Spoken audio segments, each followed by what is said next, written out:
Colonel, many people who are self-proclaimed hawks, who say that they are strongly in favor of the defense of the United States of America from enemies, real and imagined, have attacked Ron Paul as having an unrealistic or even a dangerous view about our foreign policy.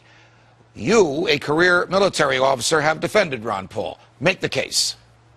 Well, I have. Now, don't forget, Ron Paul and I debated on John Stossel's show back in May, and we have differences. But with that said, he has the most realistic policy regarding Iran, Judge, because of two things. First, the Iranians may already have the bomb, and this rhetoric from the other candidates, you know, Santorum and Romney, is not only uninformed, it's ill-advised. I think it's silly. Secondly, Jim DeMeth even said this: we cannot hope to continue to have an expeditionary military to the size we have based on the fact we just don't have the money. Therefore, you have to be very precise, very realistic in what threats are real. And I think Ron Paul's policy is the most accurate based on what we need to face as a nation going forward. You spent a year in military intelligence, so you know of whom I'm about to speak. The head of the Israeli Mossad says Iran is not a threat to Israel, and if it is, we can deal with it on our own. And Prime Minister Benjamin Netanyahu says the same thing. My friends, you don't need to do nation building in Israel. We're already built.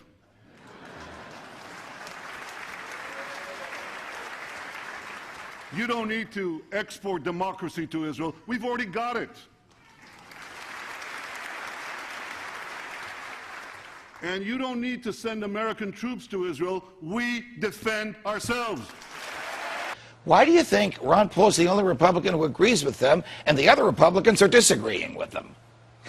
Well, that's a mystery to me, because the Israelis themselves have said, leave us alone, we'll deal with what we have to deal with as a country. Frankly, right now at this point in time, we need to allow the Israelis to do what they feel necessary to feel secure. I mean, it's their country, it's their issues. I don't see that we have the authority to all of a sudden impose our system of justice across the entire world. I do not think it's effective. I think it drums up more anti-American hostility more than it achieves justice. It has nothing to do with national security. Matter of fact, our national security is more jeopardized by permitting this to happen, because we're liable to start a war. We're liable to have our military men killed. We're liable to have more attacks on us by terrorists. Our foolish policy in Iraq invites terrorist attacks against U.S. territory and incites the Islamic fundamentalists against us. Our foreign policy of military interventionism has brought us death and destruction to many foreign lands and loss of life for many Americans. From Korea and Vietnam to Serbia, Iran, Iraq, and now Afghanistan, we have ventured far from our shores in search of wars to fight. There is no evidence that this policy serves the interests of world peace. It certainly increases the danger to all Americans as we become the #1 target of terrorists. Our arrogant policy and attitude of superiority will continue to elicit a smoldering hatred toward us, and out of sheer frustration will motivate even more terrorist attacks against us. When we went into Iran in 1953 and installed the Shah, yes, there was blowback. The reaction to that was the taking of our hostages, and that persists. And if we ignore that at our own risk. That if we think that we can do what we want around the world and not incite hatred, then we have a problem. They don't come here to attack us because we're rich and we're free. They come and they attack us because we're over there. I mean, what would we think if we were if other foreign countries were doing that to us? And I would say to my liberal friends, you can no longer hide behind the veil of Obama in any way, shape, or form deserving a Nobel Peace Prize.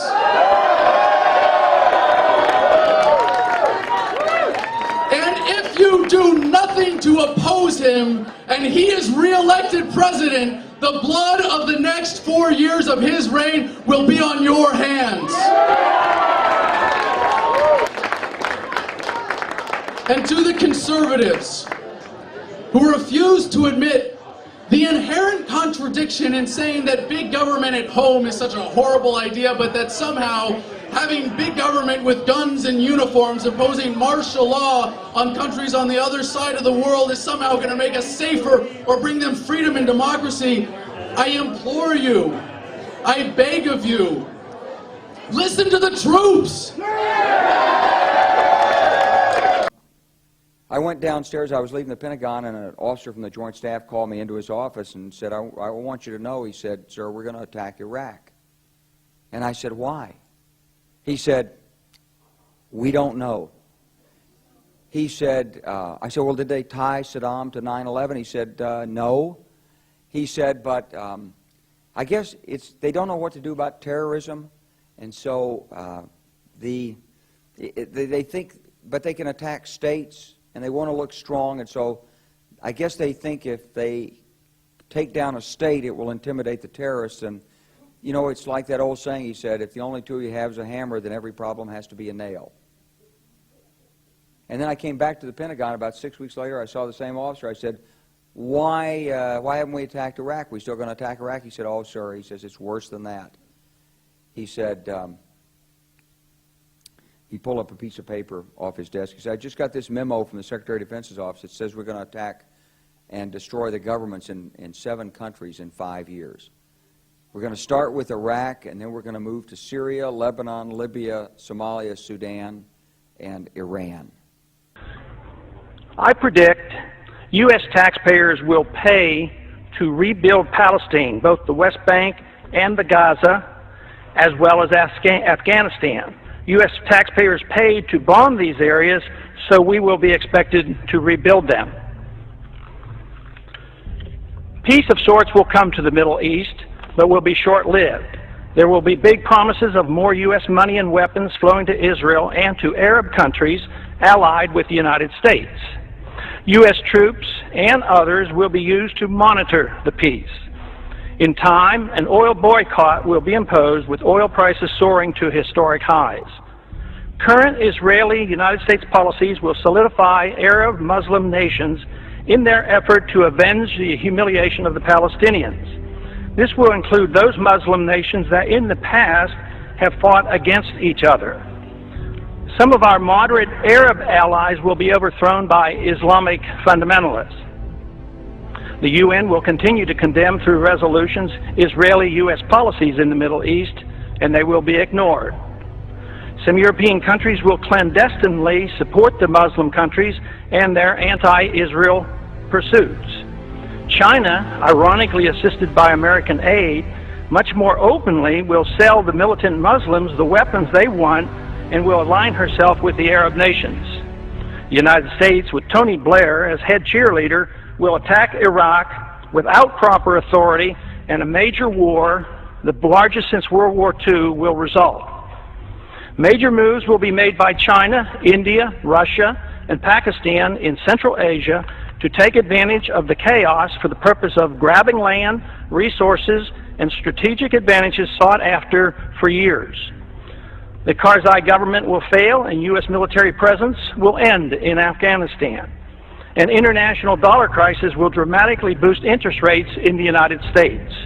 Price inflation with a major economic downturn will decimate U.S. federal government finances and exploding deficits and uncontrolled spending. Federal Reserve policy will continue at an expanding rate with massive credit expansion, which will make the dollar crisis worse. Gold will be seen as an alternative to paper money as it returns to its historic role as money. Erosion of civil liberties here at home will continue as our government responds to political fear in dealing with the terrorist threat by making generous use of the powers obtained with the Patriot Act. Many American military personnel and civilians will be killed in the coming conflict. The leaders of whichever side loses the war will be hauled into and tried before the International Criminal Court for war crimes. The United States will lose the war, but neither will we win. Our military and political leaders will not be tried by the International Criminal Court. The Congress and the President will shift radically toward expanding the size and scope of the federal government. This will satisfy both the liberals and the conservatives. Military and police powers will grow, satisfying the conservatives. The welfare state, both domestic and international, will expand, satisfying the liberals. Both sides will endorse military adventurism overseas. This is the most important of my predictions.